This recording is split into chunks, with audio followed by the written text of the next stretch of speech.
Samvat 2078 was a rough ride for Indian and global stock markets. While the first half was mired in FII outflows, weaker currency and supply chain disruptions, the second half witnessed a steep recovery on the back of falling commodity prices, especially crude oil.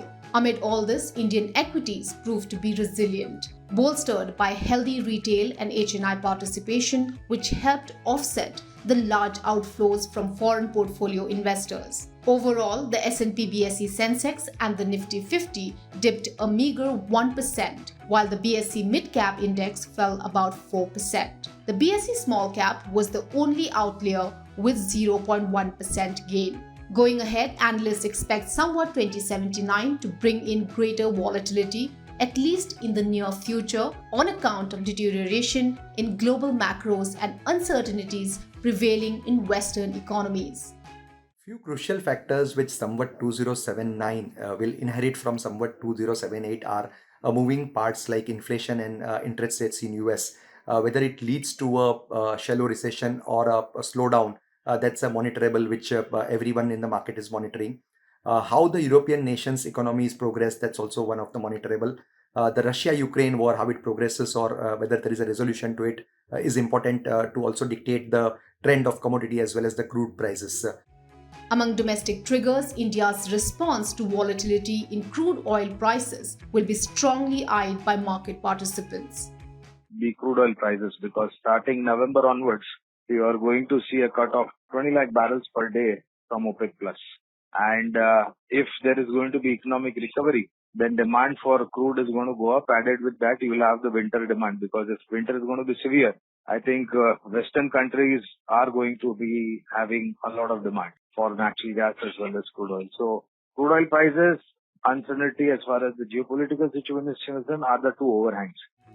That said, India's outperformance over global peers, as seen in the outgoing Samvat, will likely continue this somewhat as well if the economy maintains 3 Cs.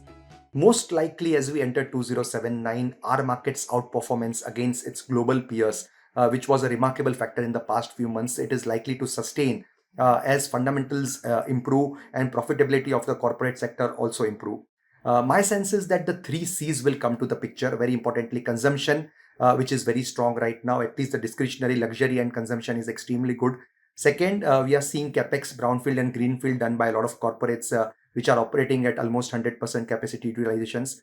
Also, most importantly, credit growth, which was extremely strong during the 2004 to 8 period. Around 16.5% is the credit growth. So one sense one gets it that all these factors will lead to a strong rally on India once the dust settles. So once we find a little bit of semblance of stability in the global arena, India will continue to do well.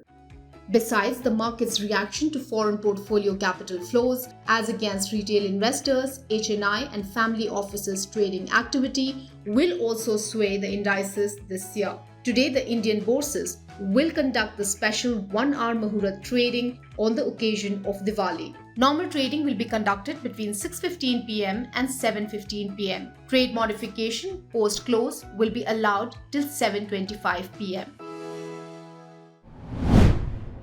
If you like this video, share it and subscribe to Business Standard.